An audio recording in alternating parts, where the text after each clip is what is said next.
Good morning, students. How are you? I hope you all are very well at your homes.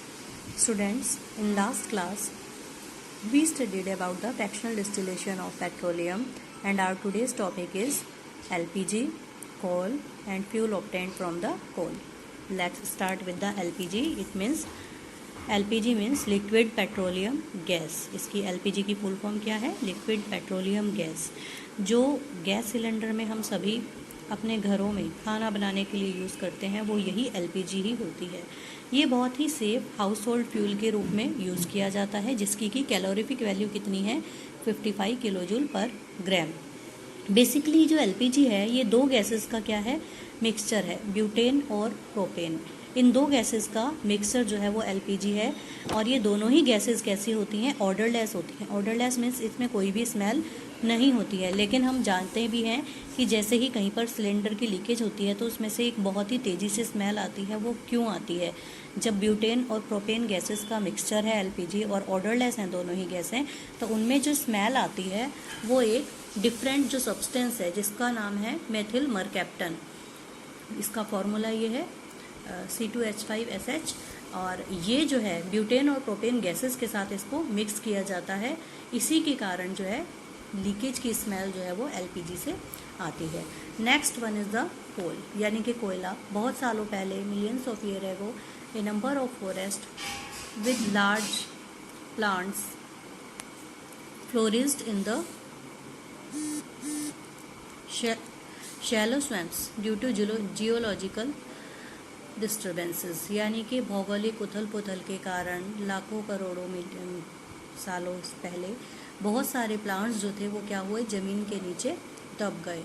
और उन्हीं plants से, उन plants की जो प्लांट बॉडी थी उनके डीकम्पोजिशन से जो प्लांट था वो किस में कन्वर्ट हो गया? कोयल में, यानी कि कोयले में कन्वर्ट हो गया. क्योंकि वहाँ पर एयर की एब्सेंस में और इनसाइड द अर्थ कुछ ऐसी केमिकल रिएक्शंस हुई जिससे वो जो प्लांट्स थे वो किस में कन्वर्ट हो गए? कोयल में, यानी कि कोयले में कन्वर्ट हो गए. और जो कोल है वो क्या है? एक फॉसिल फ्यूल है.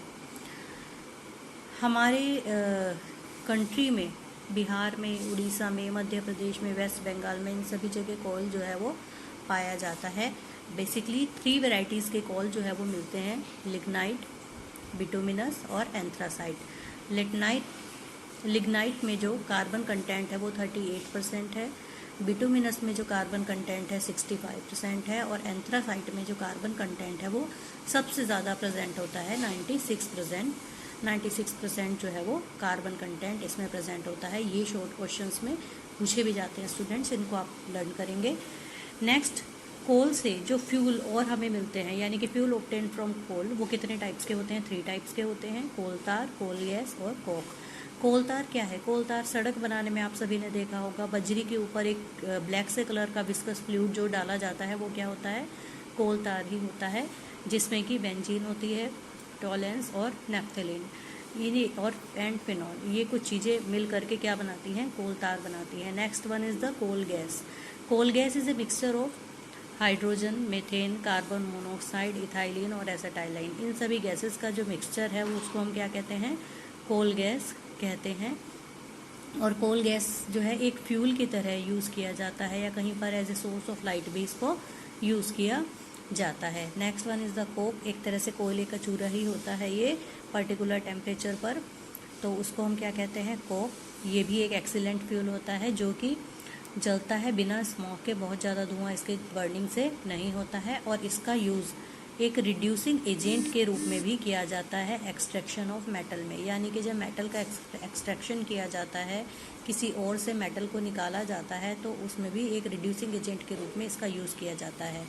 Next is the combustion. Combustion means simply is burning. The process of burning of any substance in presence of oxygen. Oxygen के प्रेजेंस में किसी भी सब्सटेंस की जो बर्निंग होती है उसी को हम क्या कहते हैं? कम्ब्यूशन कहते हैं.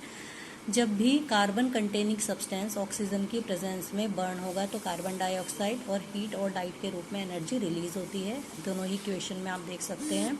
इसके अलावा जो मेटल्स हैं, मेटल ऑक्सीजन की प्रेजेंस में जब बर्न होगी तो उस मेटल का क्या बनेगा? ऑक्साइड बनेगा और हीट और लाइट की फॉर्म में एनर्जी रिलीज होगी. इसके बाद लास्ट टॉपिक है students ignition temperature. What is the meaning of ignition temperature? The temperature at which a substance catches fire. एक वो पर्टिकुलर टेम्परेचर जिस पर कोई भी सब्सटेंस फायर को, आग को कैच करता है, उसको हम क्या कहते हैं? इग्निशन टेम्परेचर कहते हैं।